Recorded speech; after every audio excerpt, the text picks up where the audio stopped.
हो रहा है कि पहले भी बच्चे मोबाइल टीवी से चिपके रहते थे, लेकिन अब इस दौरान देखा जा रहा है कि वो मोबाइल से टीवी से कुछ ज़्यादा ही उनका लगाव बढ़ गया है। इसको किस तरह से देखा जाए? डॉक्टर कुमार, लगता है डॉक्टर कुमार से हमारा संपर्क टूट गया है। हम उनसे दोबारा संपर्क करने की कोशिश करेंगे। ये सवाल एक बार हम फिर दिखाना चाहते हैं। बच्चों, आप अगर ये सवाल देख रहे हैं तो इसका जवाब हमें बताइए। अंग्रेज़ों के समय भारत की राजधानी दिल्ली से पहले कहाँ थी? बम्बई, हैदराबाद, कलकत्ता या चेन्नई? अगर आपको इस सवाल का जवाब मालूम है तो आप नीचे हमारा टोल फ्री नंबर दिख रहा है, इस नंबर पर कॉल करें और इसका जवाब हमें बताएं। हम आपके जवाब का इंतज़ार कर रहे हैं। और डॉक्टर वीरेंद्र कुमार से हम लगातार बातचीत कर रहे हैं कि किस तरह से जो इस वक्त का माहौल है उसमें बच्चे किस तरह से निपटें, क्योंकि बच्चे एक तरह से घरों के अंदर बंद हो गए हैं, बच्चे बाहर नहीं निकल पा रहे हैं। पहले बच्चे स्कूलों में जाते थे और खेलने के लिए जाते थे, उनका सामाजिक परिवेश अलग था, लेकिन अभी सामाजिक परिवेश भी उनका बदल गया है। वो घरों में रहते हैं, ऑनलाइन क्लासेज उनकी चल रही हैं। डॉक्टर हमारे साथ जुड़ गए जी। डॉक्टर, यही हम जानना चाह रहे थे कि अभी इसको किस तरह से देखा जाए, क्योंकि टीवी से बच्चे अब पहले की अपेक्षा ज़्यादा टीवी के सामने बैठने लगे हैं, मोबाइल का उपयोग ज़्यादा करने लगे हैं। इसको किस तरह से देखें? जी जी हाँ, देखिए, ये टीवी, मोबाइल और इंटरनेट बहुत हमारी जिंदगी में सुकून भरता है, तो साथ में बहुत ही कंफ्यूजन भी पैदा करता है। अब ऐसा देखा गया है कि जब हम कॉन्स्टेंटली किसी चीज को अपने माइंड में रखते रहते हैं, कि जैसे हम न्यूज देख रहे हैं, आज इस सिटी से या इस जगह से इतने केसेस आए, वहाँ इतना ठीक हुए, इतने ये प्रॉब्लम हुई, तो ये क्या होता है, एक माइंड के अंदर कंटिन्यूअस साइकिल बन जाती है और वो एक स्टेज के बाद बहुत डिस्टरबेंस पैदा कर देती है, बच्चे की नींद पे असर डाल देती है, उसकी रूटीन खाने पीने पे असर डाल देता है और उसको एक अजीब सी सोच आने लगती है मन में कि क्या इससे होगा, कल क्या होगा, हमें क्या होगा, हमारे माता पिता को क्या होगा।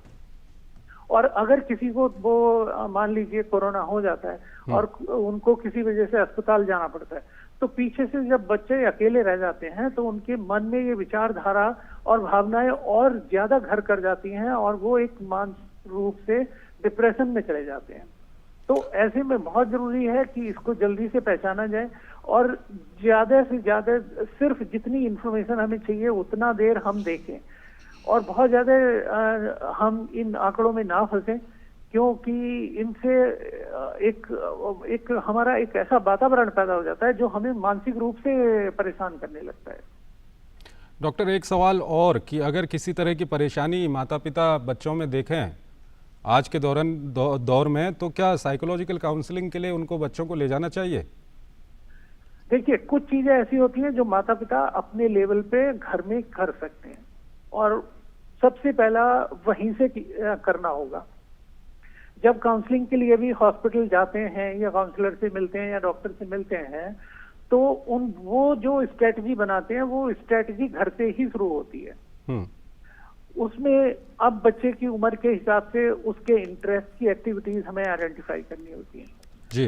बच्चे को अपनी मन की भावनाओं को एक्सप्रेस करने देने की छूट देनी होती है। बहुत बार ये देखा गया है कि जब बच्चा कुछ कहना चाहता है तो हम सब में, हम जितने अडल्ट हैं, बड़े हैं, ये हमारी एक ऐसी ह्यूमन नेचर है कि हम सुनना ज्यादा पसंद नहीं करते, हम कहना ज्यादा पसंद करते हैं।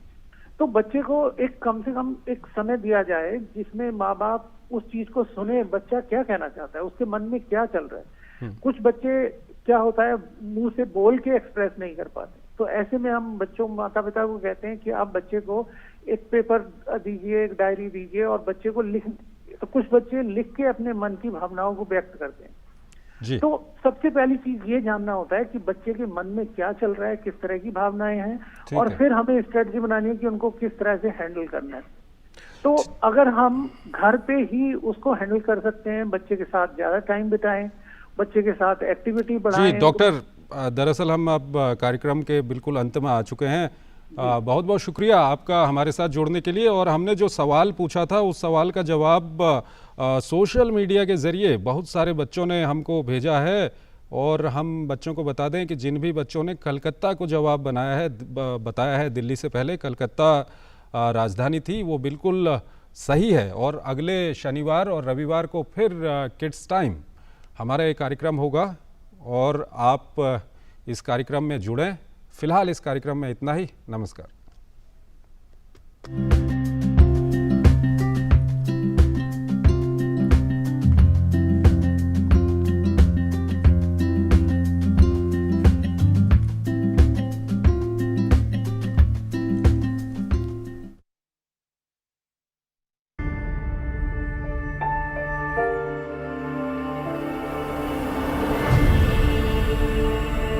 सीमाएं नहीं हैं, पर युद्ध तो है।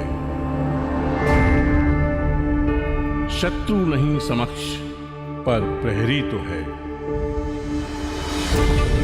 दुश्मन है कि जो दिखता नहीं, पर इन आंखों से छिपता नहीं।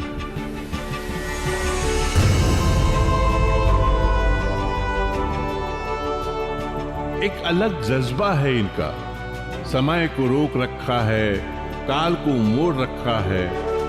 भूखे प्यासे कब से जागे, अपनों से दूर मन को बांधे।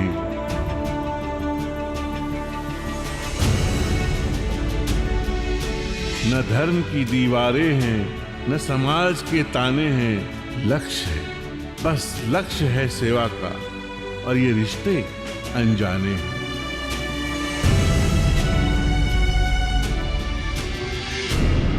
आंखें होती हैं नम, पर हौसले नहीं है कम। इनमें से कोई थकता नहीं, महसूस कर सकते हो बस। इनकी दास्तां कोई कहता नहीं। ये देश आपके निस्वार्थ सेवा भावना को नमन करता है।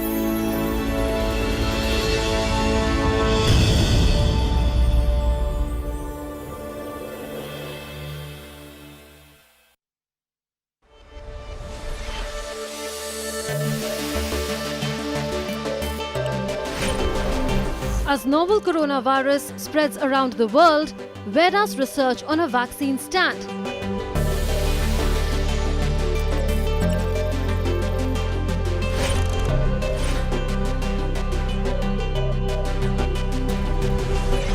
Can India, that produces 60% of the world's vaccines, with its production capabilities and distribution networks, unleash the full potential of its medical diplomacy?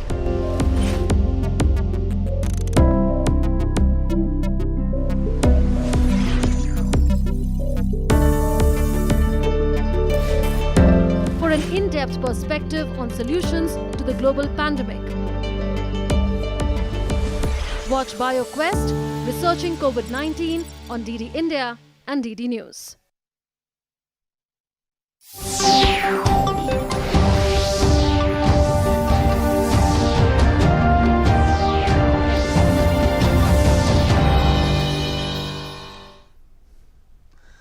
नमस्कार। हमारे इस विशेष कार्यक्रम रिपोर्टर्स चैट में आपका स्वागत है। दिन भर की प्रमुख खबरों के साथ हम हाजिर हैं। मैं हूं नदीम अंसारी। बिहार में बाढ़ की स्थिति गंभीर बनी हुई है। हालांकि असम में बाढ़ की स्थिति में कुछ सुधार आया है। प्रधानमंत्री मोदी ने आज असम के मुख्यमंत्री सर्बानंद सोनोवाल से बात कर राज्य में बाढ़ के चलते उत्पन्न स्थिति और कोरोना महामारी पर किए जा रहे प्रयासों की समीक्षा की। इस बीच कोरोना वायरस के बढ़ते संक्रमण के बीच भारत में स्वदेशी वैक्सीन बनाने की ओर तेजी से भारत अग्रसर है। तो आइए शुरुआत करते हैं। प्रधानमंत्री नरेंद्र मोदी ने आज असम के मुख्यमंत्री सर्बानंद सोनोवाल से बात कर राज्य में बाढ़ के चलते उत्पन्न स्थिति की समीक्षा की।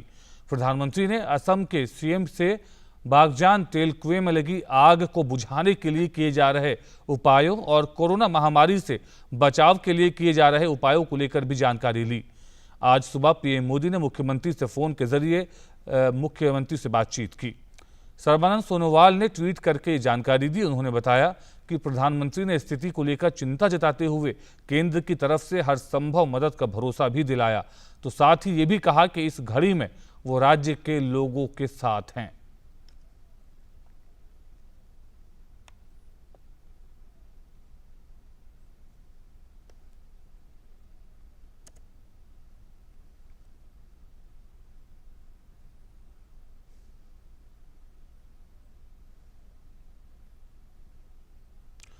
असम में पिछले 2-3 दिन में मूसलाधार बारिश से थोड़ी राहत मिली है, जिसकी वजह से बाढ़ की स्थिति में कुछ सुधार देखा जा सकता है।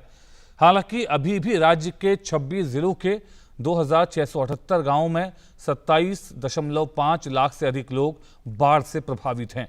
बाढ़ के कारण मरने वालों की संख्या 79 हो गई है।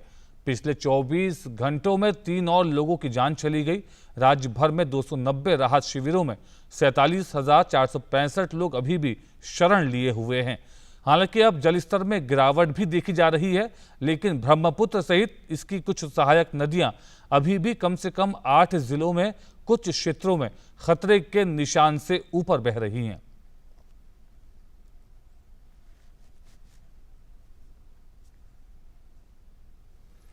और असम की ताजा स्थिति पर और ज्यादा जानकारी के साथ जुड़ रहे हैं हमारे संवाददाता कमल बोहरा। कमल, सबसे पहले आपसे यही जानना चाहेंगे कि असम में फिलहाल क्या स्थिति है, बारिश हो रही है या बारिश रुकी हुई है, और साथ ही साथ लोगों को राहत पहुंचाने के लिए क्या कदम उठाए गए हैं? जी बिल्कुल नदीम, जो पिछले 3 दिनों में हम लोगों ने जो ये बारिश में कमी दिखा था, लेकिन आज सुबह से ही यहाँ पे परिस्थिति कुछ बदला हुआ दिख रहा है। यहाँ पे बारिश सुबह से दिखने को मिला है जगह जगह पे। हालांकि इंटेंसिटी थोड़ा लो है, लेकिन बारिश काफी एरिया में यहाँ पे हो रहे हैं। तो मेट डिपार्टमेंट की ओर से जो आशंका ये बताया गया था कि रेनफॉल यहाँ पे हो सकता है, हैवी टू हैवी रेनफॉल, जो ये कैचमेंट एरियाज आइसोलेटेड प्लेसेस है आसाम, मेघालय और अरुणाचल के। तो ये शायद इसी आशंका को हम अभी जमीनी हालात यहाँ पे सच में यहाँ पे होते हुए दिख रहे हैं। तो अगर ये बारिश ऐसे ही चलते रहेंगे तो जो 2-3 दिनों में हम लोगों ने इम्प्रूवमेंट थोड़ा सा देखा है, ये इम्प्रूवमेंट फिर से ये जो पूरा सिचुएशन है पूरा जटिल होने का संभावना अभी भी यहाँ पे आशंका बना हुआ है। अभी भी जो 27,50,000 से भी अधिक लोग फिलहाल बाढ़ पीड़ित है, ये आंकड़ा भी काफी बढ़ने का संभावना अभी भी बना हुआ है। और रिलीफ कैंप में भी लगभग 47,000 से भी ज्यादा लोग अभी भी फिलहाल है। तो ये जो बड़े बड़े आंकड़ा है, ये आंकड़ा में सुधार तभी आएगा जब बारिश रुकेगा। लेकिन बारिश जो आज से शुरू हो गया, तो अभी भी आशंका जोरों से बना हुआ है, परिस्थिति कभी भी जटिल रूप ले सकता है।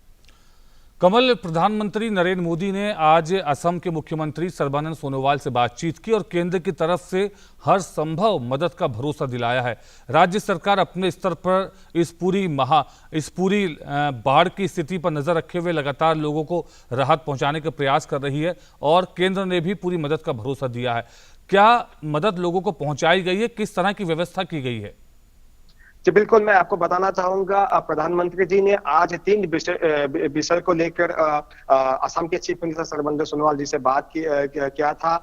एक फ्लड सिचुएशन का उन्हें जायजा लिया। उसके बाद ही कोविड जो सिनेरियो यहाँ भी फिलहाल एक वर्सनिंग स्टेज पे है, लगभग हर रोज 1,000 से भी अधिक लोग जो डिटेक्ट हो रहे हैं। तो इस पूरा सिनेरियो का भी जायजा लिया। ऊपर से बागजान जो फायर है, जो तेल के कुएं में जो ये आग अभी भी लगा हुआ है, तो ये इसको बुझाने की क्या कोशिश की जा रही है, ये सभी जायजा लिया। लेकिन मैं आपको बता दूं, जहां तक राहत कार्य का सवाल है, यहाँ पे फ्लड सिचुएशन को मिटिगेट करने के लिए इसमें कोई भी कमी नहीं दिख रहा है। लगभग आज के डेट पे भी लगभग 180 नाव लेकर एसडीआरएफ, एनडीआरएफ और डिस्ट्रिक्ट एडमिनिस्ट्रेशन के लोग रेस्क्यू और सर्च ऑपरेशन यहाँ पे अभी भी चलाए हुए हैं। रिलीफ मटेरियल पहुंचाने की कोशिश की जा रही है। नॉट ओनली रिलीफ मटेरियल, जो ये कोविड-19 के साथ जूझने के लिए जो भी सामान का जरूरत होता है, मास्क, सैनिटाइजर, ये सामान भी लोगों तक पहुंचाने की कोशिश की जा रही है। तो कोई भी कमी यहाँ पे दिखने को नहीं मिल रहा है। तो इसलिए हम लोग ये कह सकते हैं कि ये जो कोशिश है सरकार की, लोगों के जो ये ग्रीफ है, शोरो है, इसको कम करने का जो कोशिश है, ये कोशिश में फिलहाल कोई कमी यहाँ पे नहीं दिख रहा है। बिल्कुल कमल, बस आखिर में आपसे जानना चाहेंगे कि कोरोना वायरस की क्या स्थिति है, किस तरह की वहां पर जो ये वायरस है क्या अपना असर दिखा रहा है, और इसके अलावा जो लोगों को राहत पहुंचाने के लिए या लोगों को जो स्वस्थ होकर वापस लौट रहे हैं उनकी क्या स्थिति है?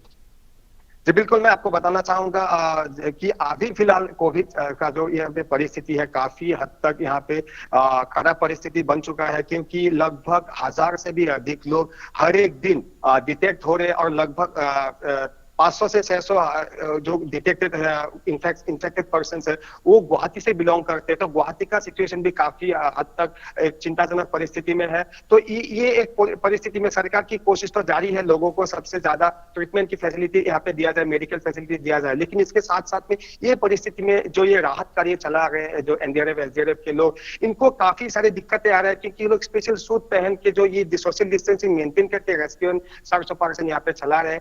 तो लोगों को कहीं ना कहीं जान को बचाने के लिए शायद वो डिस्टेंस मेंटेन करना ना भी पड़े, लेकिन जान को बचाना उस वक्त सबसे जरूरी होता है। लेकिन फिर भी जो भी दिक्कतें सामने आ रहा है वो दिक्कतें, वो सभी चैलेंजेस को फेस करते हुए यहाँ पे राहत कार्य जोरों से चला रहे हैं यहाँ पे बचाव कार्य दल। बिल्कुल कमल, इस पूरी जानकारी के लिए आपका शुक्रिया। और अब बात करते हैं दिल्ली एनसीआर की। दिल्ली और आसपास के क्षेत्र में आज सुबह भारी बारिश हुई, जिससे लोगों को भीषण गर्मी से तो निजात मिली, हालांकि कई जगह पर जलभराव की स्थिति देखने को मिली, जिससे ट्रैफिक पर भी असर पड़ा है। दिल्ली के मिंटो रोड पर भी एक डीटीसी बस और ऑटो भी पानी में डूबा नजर आया। मौसम विभाग ने राष्ट्रीय राजधानी क्षेत्र में मंगलवार तक बारिश की संभावना जताई है। और ये अलग अलग तस्वीरें आप अपनी टीवी स्क्रीन पर देख रहे हैं। India Gate, Minto Road, ITO, Jantar Mantar, Wazirpur और कीर्ति नगर की ये तस्वीरें हैं, जहां पर दिल्ली में भारी बारिश के बाद की क्या स्थिति है, ये तस्वीरों के माध्यम से आप देख रहे हैं।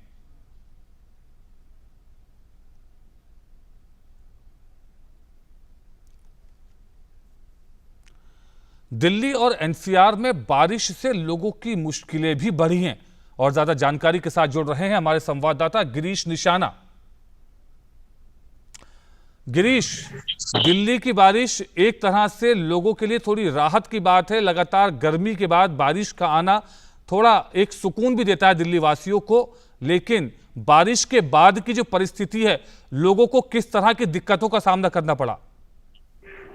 देखिए नदीम, मैं आपको बताना चाहूंगा, क्योंकि जिस तरह से आज सुबह दिल्ली एनसीआर में झमाझम बारिश उसने दिल्ली वासियों को थोड़ी राहत जरूर दी, लेकिन राहत के साथ साथ काफी परेशानियां भी दिल्ली वासियों को उठानी पड़ी। परेशानियां इस तरह से उठानी पड़ी, अगर दिल्ली की बात की जाए, मिंटो रोड ब्रिज की बात की जाए, तो वहां पानी इतना ज्यादा भर गया कि वहां पर एक डीटीसी की बस, एक टेम्पो, एक ऑटो, एक बोलेरो कार उसके अंदर डूब गई। हालांकि समय रहते काफी लोगों को बचा लिया गया और पानी जो है काफी घंटों तक यूं ही बरकरार रहा। और यही स्थिति न केवल मिंटो रोड ब्रिज की थी, बल्कि इसके अलावा अगर आईटीओ की बात की जाए नदीम, तो आईटीओ पर भी काफी जो यातायात है वो प्रभावित हुआ, क्योंकि आईटीओ के आसपास तमाम सड़कों पर पानी इतना ज्यादा था कि गाड़ियां निकलने में बहुत दिक्कत रही। और खास तौर पर जो मोटरसाइकिल स्कूटर पर चलने वाले लोग हैं, उनको आज काफी दिक्कतों का सामना करना पड़ा, क्योंकि आज रविवार का दिन था। तो इसलिए काफी लोग आज अपने ऑफिस नहीं गए हुए थे।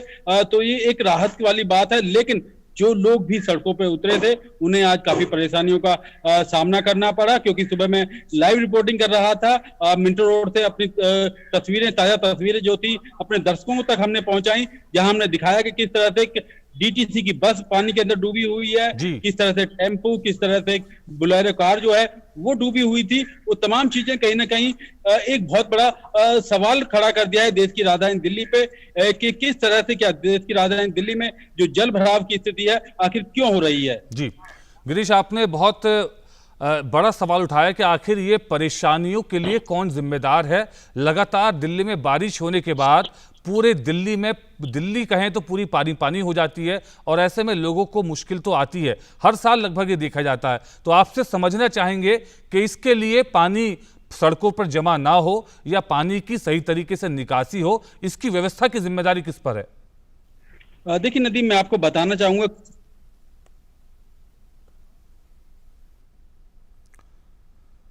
हमारे संवाददाता गिरीश निशाना हमारे साथ जुड़े थे, जो जानकारी दे रहे थे कि दिल्ली में बारिश के बाद लोगों को थोड़ी राहत तो मिली है, लेकिन जिस तरह से सड़कों पर जल जमाव हुआ है उससे कई लोगों को बहुत सारी दिक्कतों का भी सामना करना पड़ा। और मिंटो रोड का उन्होंने जिक्र किया कि मिंटो रोड में किस तरह से एक डीटीसी बस पूरी तरह जो है पानी में डूब गई। हमारे साथ जुड़ रहे हैं हमारे संवाददाता गिरीश निशाना एक बार फिर। गिरीश, जो मैंने आपसे सवाल पूछा था कि किस तरह से जो ये लोगों को परेशानी हुई और जो दिल्ली का सिस्टम में जो व्यवस्था है, आखिर इन व्यवस्थाओं को दुरुस्त करने के लिए किस किस की जिम्मेदारी है? देखिए नदीम, मैं बताना चाहूंगा, जो देश की राजधानी दिल्ली के अंदर 60 फीट से चौड़ी जो सड़कें हैं, जितनी तमाम सड़कें हैं, उनको बनाने की जिम्मेदारी, उनके रखरखाव की जिम्मेदारी, उनसे जुड़े जितने भी नाले हैं उनकी सफाई की जिम्मेदारी तमाम वो दिल्ली सरकार पीडब्ल्यूडी की है। इसके अलावा अगर 60 फीट से चौड़ी जो कम सड़कें हैं उनकी रखरखाव, उन सड़कों की मरम्मत और उनसे जुड़े जो नालियां हैं उनकी सफाई का कार्य है वो जो एमसीडी के पास है, तीनों एमसीडी के पास है। तो ये समझना हमारे दर्शकों को बहुत जरूरी है कि किसकी जिम्मेदारी बनती है। तो ये जो अगर कनॉट प्लेस की बात की जाए तो 60 फीट से ज्यादा की ये सड़कें हैं तो कहीं ना कहीं पीडब्ल्यूडी के अंडर में आती हैं, दिल्ली सरकार के अधीन है सड़कें। वहां की जो साफ सफाई, वहां की रख रखाव, मरम्मत से लेकर जो नालों की सफाई है उससे जुड़े हुए हैं, वो तमाम दिल्ली सरकार के तहत आते हैं। तो कहीं ना कहीं दिल्ली सरकार को इन चीजों को पहले से ही ध्यान में रखना चाहिए था, क्योंकि 90 के दशक की बात की जाए तब से कहीं ना कहीं ये देखने को मिल रहा है, मिंटो रोड ब्रिज के नीचे पानी भर जाता है, काफी गाड़ियां फंस जाती हैं और आज फिर से एक बार पुरानी चीजें एक बार फिर से ताजा हो गई और आज देश की तमाम मीडिया वहां पर मौजूद थी और पल पल की खबरों के साथ हम भी अपने दर्शकों तक ये खबरें पहुंचाते रहे। जी बिल्कुल गिरीश, इस पूरी जानकारी के लिए आपका शुक्रिया। और अब बात करते हैं बिहार की। बिहार में सभी प्रमुख नदियों के उफान पर रहने से राज्य में बाढ़ की स्थिति गंभीर बनी हुई है। बूढ़ी गंडक नदी का जलस्तर बढ़ने से मुजफ्फरपुर का एक गांव जलमग्न हो गया। राज्य के 8 जिलों में 2,92,000 की आबादी बाढ़ प्रभावित है। बाढ़ग्रस्त क्षेत्रों से 11,000 से अधिक लोगों को निकाला जा चुका है। 7 राहत शिविर स्थापित किए गए हैं, जिनमें 2,000 से अधिक लोग शरण लिए हुए हैं। लगभग 20,000 बाढ़ प्रभावित लोगों को पका हुआ भोजन उपलब्ध कराने के लिए 27 सामुदायिक रसोइयां चलाई जा रही हैं। अनेक परिवारों ने तटबंधों पर भी शरण ली हुई है।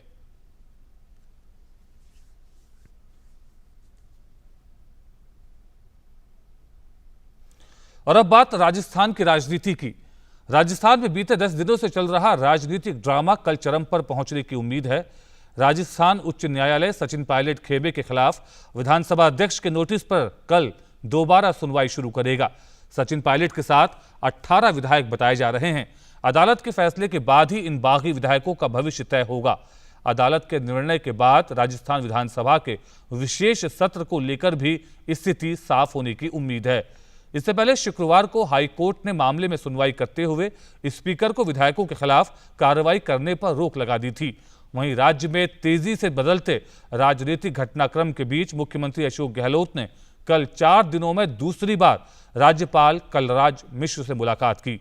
गहलोत ने 2 बीटीपी विधायकों के साथ ही 109 विधायकों के समर्थन का दावा किया। वहीं भाजपा सरकार के बहुमत परीक्षण की मांग कर रही है।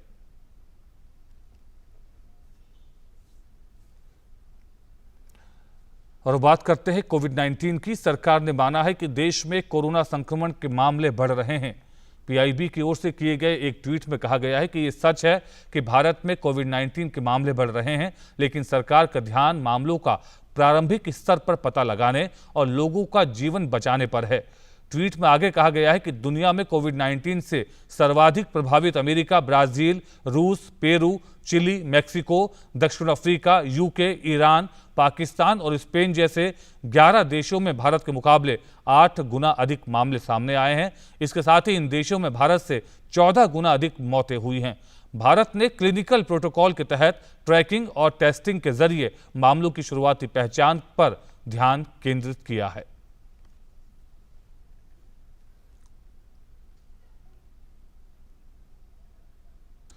और कोरोना वायरस के बढ़ते संक्रमण के बीच भारत स्वदेशी वैक्सीन बनाने की ओर तेजी से अग्रसर है।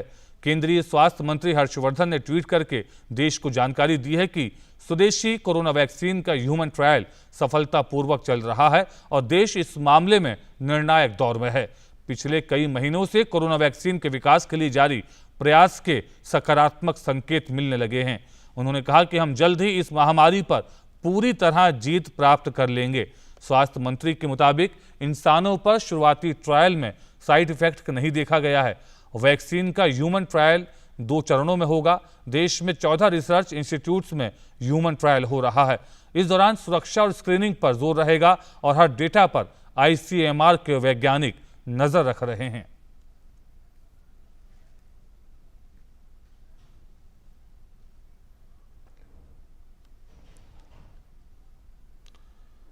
एम्स का जो लेवल है, इसका जो स्टेटस है, इसकी जो गरिमा है, इसकी जो इज्जत है, उसको और ऊंचाइयों तक पहुंचाने के लिए आप सब व्यक्तिगत तौर पर क्या क्या कंट्रीब्यूशन कर सकते हैं, इसकी एक प्रक्रिया शुरू। और एम्स नई दिल्ली में सोमवार से कोरोना वैक्सीन के ह्यूमन ट्रायल्स शुरू होंगे। एम्स में वैक्सीन पर क्लिनिकल ट्रायल सिर्फ दिल्ली NCR में रहने वाले लोगों पर ही होगा। दिल्ली NCR के 18 से 55 साल के स्वस्थ व्यक्ति दिए गए नंबर और ईमेल पर मैसेज करके अपना रजिस्ट्रेशन करा सकते हैं। सबसे बड़े स्तर पर यहीं ये ट्रायल्स होंगे। भारत बायोटेक के बनाए हुए कोवैक्सीन नाम की वैक्सीन का परीक्षण किया जा रहा है, जिसकी निगरानी ICMR कर रहा है। एम्स में 100 लोगों पर ह्यूमन ट्रायल किया जाएगा। 18 से 55 साल तक के स्वस्थ व्यक्ति इस ट्रायल में हिस्सा ले सकते हैं। ट्रायल में भाग लेने वाले सभी लोगों के कोरोना टेस्ट के अलावा लीवर की भी जांच की जाएगी। वैक्सीन के क्लिनिकल ट्रायल में स्वस्थ व्यक्ति ही हिस्सा ले सकते हैं। वैक्सीन का 2 डोज दिया जाएगा।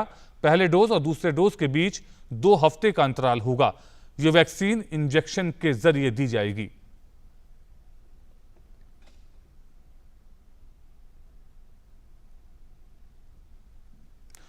और कोरोना वायरस के बढ़ते संक्रमण के बीच भारत स्वदेशी वैक्सीन बनाने की ओर तेजी से अग्रसर है। इस विषय पर और साथ ही भारत में कोरोना की क्या स्थिति है, इस पर ज्यादा जानकारी के साथ जुड़ रहे हैं हमारे संवाददाता नितेंद्र सिंह। नितेंद्र, सबसे पहले आपसे यही जानना चाहेंगे कि कोरोना वायरस से जुड़ी वैक्सीन को लेकर भारत तेजी से अग्रसर है। अभी क्या स्थिति है? मानव पर जो ट्रायल है वो शुरू हो चुका है। कितनी अच्छी उम्मीद की जानी चाहिए?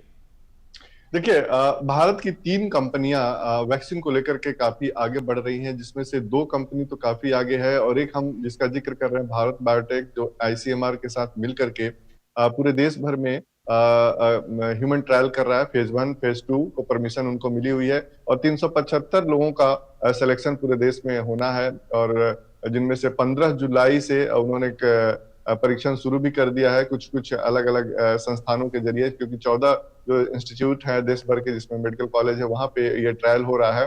तो वहां ये क्लिनिकल ट्रायल शुरू हो चुका है और जो शुरुआती जो लक्षण आए जो देखे गए हैं रिजल्ट, उसमें यह कि मानव पर उसका भी कोई साइड इफेक्ट नहीं है।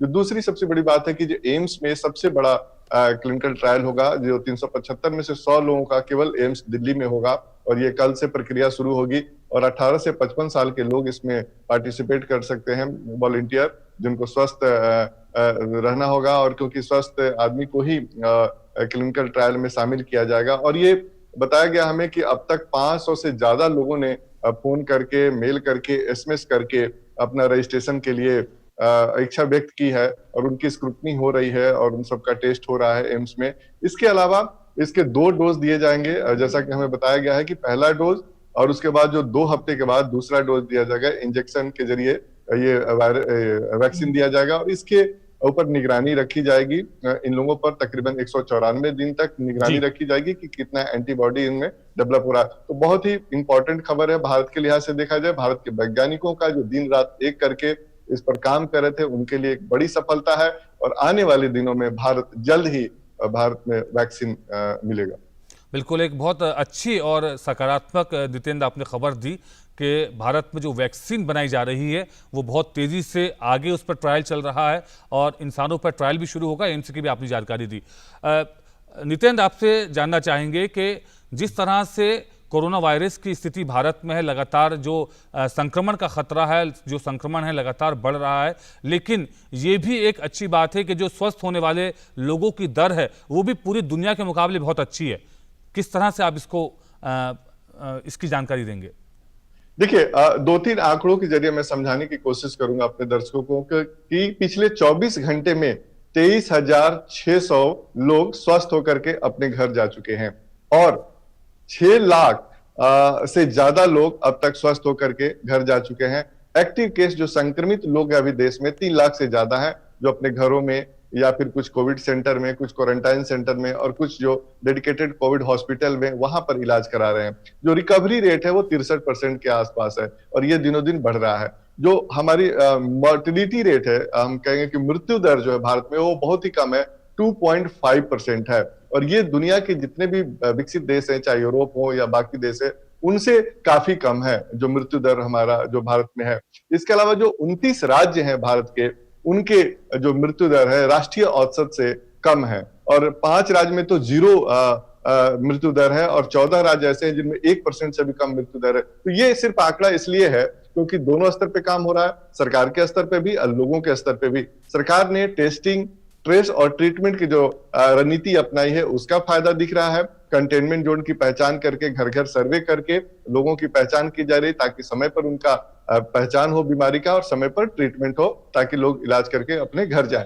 दूसरी जो सबसे बड़ी बात है, लोग भी अवेयर हैं, लोग जागरूक हैं, लोग मास्क का प्रयोग कर रहे हैं और हैंड हाइजीन का प्रयोग कर रहे हैं और सोशल डिस्टेंसिंग जो 2 गज दूरी की बात की जा रही है विशेषज्ञों द्वारा, उसका पालन कर रहे हैं। और बार बार हम अपने दर्शकों से ये भी कहना चाहेंगे कि जब तक वैक्सीन नहीं आ जाता है तब आप मास्क जो है लगा के रहें, हैंड हाइजीन का प्रयोग करें और जो सोशल डिस्टेंसिंग है, खासतौर पे जो फिजिकल डिस्टेंसिंग है, उसको 6 फीट की दूरी पे ही किसी से मिले जुले या बातचीत करें। अगर ये पालन करेंगे तो निश्चित तौर पे कोरोना के संक्रमण से आप दूर रहेंगे। जी बिल्कुल नितिन, आपने बहुत एक बार फिर इस बात को दोहराया है कि किस तरह से एक तरफ भारत में वैक्सीन को लेकर जो प्रगति हुई है, दूसरा एम्स में ट्रायल कल से शुरू होने वाला है और तीसरा इस बीमारी को हराने के लिए निजी स्तर पर या समाज के स्तर पर लोगों को किस तरह से सोशल डिस्टेंसिंग और साथ ही साथ हैंड हाइजीन का आपने जिक्र किया, उसका पालन करना है।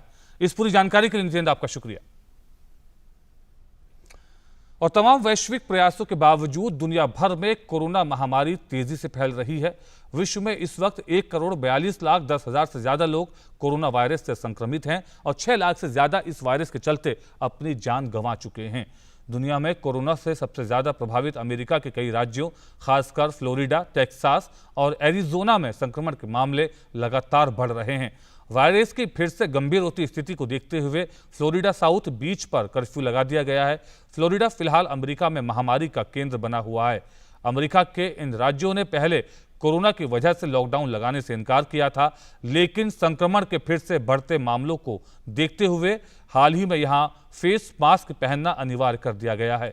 अमेरिका में इस वक्त कोरोना संक्रमितों की संख्या 37 लाख से ज्यादा पहुंच गई है और 1,40,000 से ज्यादा लोगों की इससे मौत हो गई है।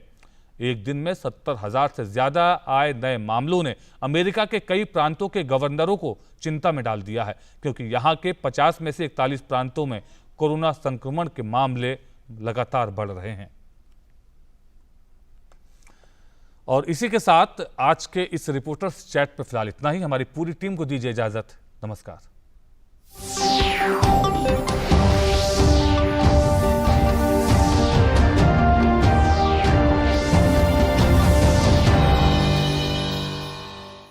नमस्ते लैंड, मरहबन इलल हिंद, जरी इंडिया, सलाम इंडिया, नमस्ते इंडिया, नमस्कार Bharat,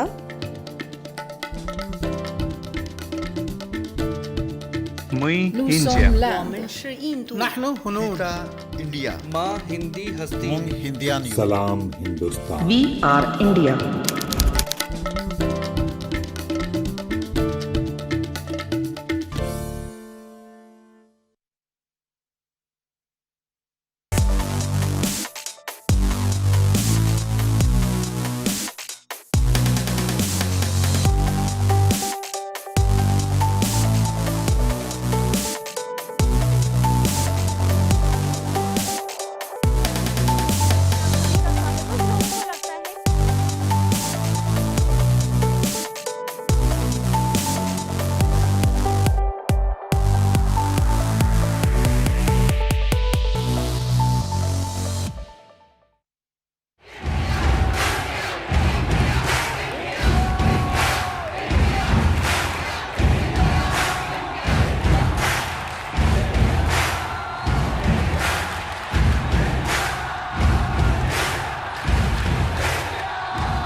DD free dish, Bharat की एकमात्र फ्री डीटीएच सर्विस। अब देखिए आपके अपने पसंदीदा channel DD news channel number 1 पर, डीडी नेशनल चैनल नंबर 2 पर, डीडी भारती चैनल नंबर 60 पर और डीडी इंडिया चैनल नंबर 84 पर। DD free dish